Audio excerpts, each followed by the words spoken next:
I'm here to talk about Cradle. Cradle is we're trying to solve a problem that I think everybody has, but Asians more so. But I don't know about more so. We all feel it a bit more sensitively. Looking after elderly parents. We are putting together a device, which I've got one here, which will sit on top of the TV, and it has a bunch of sensors, and it is there to provide well-being information. So it's got a light detector, motion, heat, and it can pick up activity that's taking place in the home, so that the elder person is, for me, for example, I'll know if my mum is up and about, if it's the normal time that she gets up to do things. That's good, gives me some peace of mind. But for my mother, why would she have this in her house? What we've done is we put a camera in there, and it sits on top of the TV, connects through an HDMI to the TV, and it becomes FaceTime for TV. So I can call her from my phone, and it'll come up on her TV, and she can make calls without having to go through the whole sort of smartphone thing of getting lost in settings, and then you get the emergency phone call that I can't use any more tech because I'm done.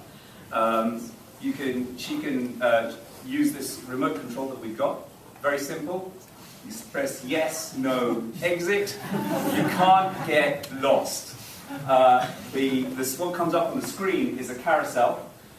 Very straightforward questions. Would you like to make a video call? Yes. Hits the green button. Would you like to call family? Yes. Would you like to call your son? No. And so it's a very, very straightforward way for her to operate, but it captures a lot of very interesting data for me. I don't have to ring her up and find out, Mum, are you up and about? How are you feeling? The data's there, and I get a report for that. Now, so what we're trying to address are two things: well-being, and we're trying to address loneliness and isolation. Loneliness is a massive problem, regardless of ethnicity, regardless of whatever.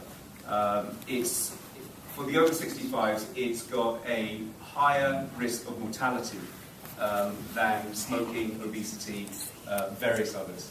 So what we're trying to address is this area of social isolation through the camera. And what we're getting is very interesting responses. We've got an agreement with a large insurance company to build an insurance policy around this for well-being. So life care, health care, it all starts to get addressed that way. And ultimately, if we can get that kind of technology in, and we can get well-being going, then I think we'll make a big difference. Excellent.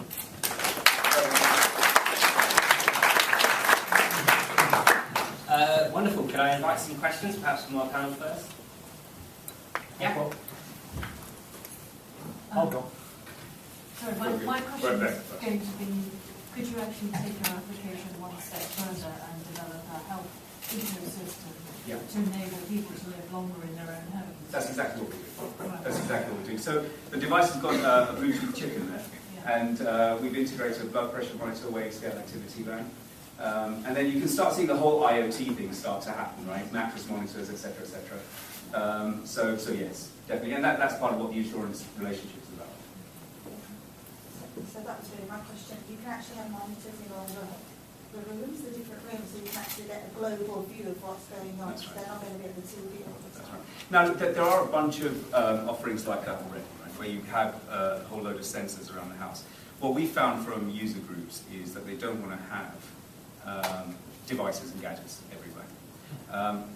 We can potentially monitor a lot just through the microphone and the light sensor on there. So that whole aversion to gadgets we can try and address as well. But it can be a platform.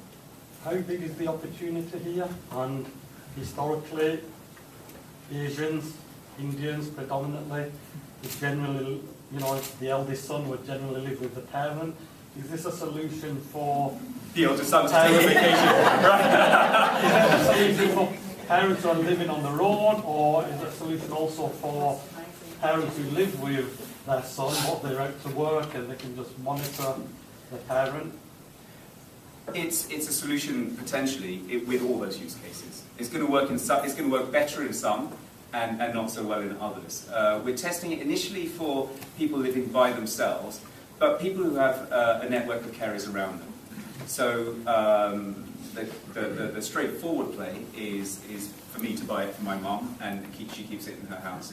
But then there's the domiciliary care market, which is massive, and there's a lot of regulatory compliance that this brings to the delivery of care. So care workers can be monitored, they can log in their calls and all this kind of thing. So I was talking about medication, so there's also medication reminders that domiciliary care workers do, so that can come through the video as well. For people living in a joint situation, equivalent that can happen if for some reason that person gets left alone, then they can be monitored remotely as well.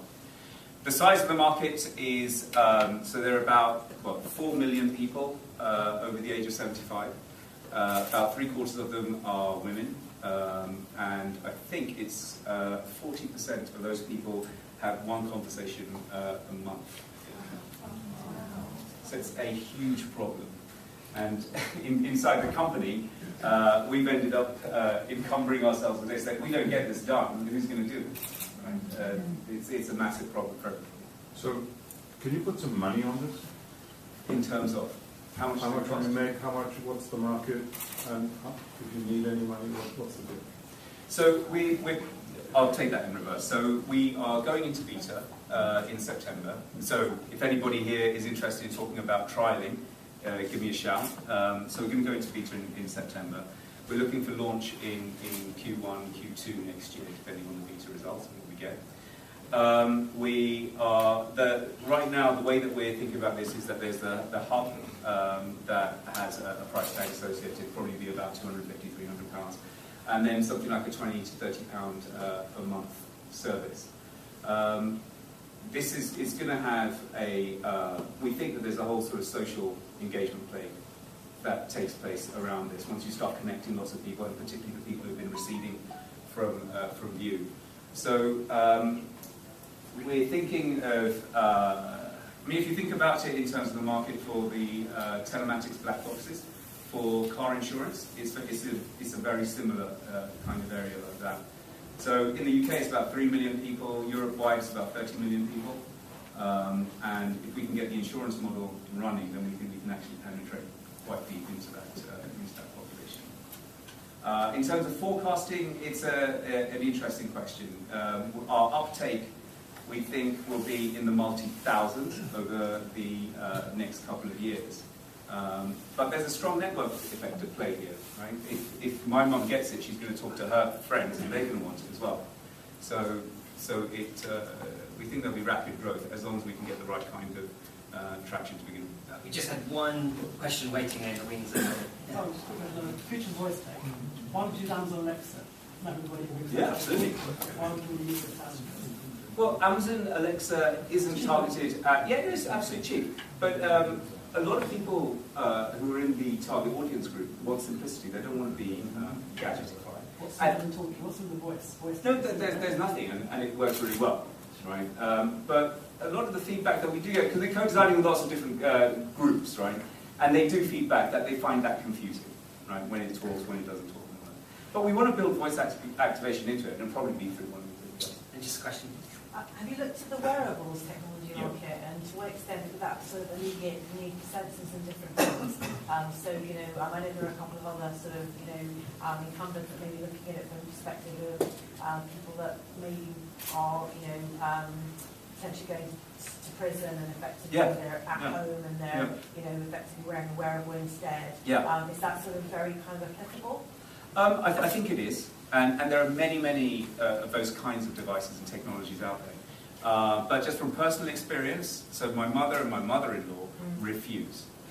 There's no way they're going to wear something that they don't like on their wrist, and B, that badges them as someone who's frail. So what we're trying to do is get away from that. Now they will wear some things, right? So I think that some people will end up wearing activity bands. This needs to be 20 karat gold. Yeah. put diamonds on it, and you're there. I think think we just have 2 more questions on this side. Yep. So my grandma's quite an avid user of Facebook. Right. So is there a risk that you could be late to the market with this? Is it a generational shift? Well, Facebook's already there, so in comparison to Facebook, yeah, we're late. But in terms of like she uses her iPad, she's very kind of adept at using that. I think... Isn't this like as the next generation come through, could this not be a bit late to the game in that sense? I think you're right. I think that there is a danger that we miss this group of people who are technophilic. However, just because people have been using smartphones and tablets up to a certain age doesn't mean they'll continue. There are circulation issues that start taking place, which is why a lot of these people can't use the touch screen because the capacitance just doesn't work. So I think that this kind of technology is going to be maybe not in that shape. So Samsung, for example, you can start seeing them integrate this kind of thing into the TV. And so this is the first iteration. I think it'll just get better and better in smaller space. Great, just one last question. Sorry, just here, yeah. With all the heat mapping and all that kind of sort of monitoring technology built in, is there currently or in the future potential for emergency services? Yeah, there is. Is that something you're working on? Or? It's not something that we're working on right now because there's a very high level of regulatory compliance that would be required for that. We need to be in the field, we need to be tested, and we need to be showing people that we're reliable, and then we can get in there. But that's absolutely correct. Wonderful. Please give him a round of applause.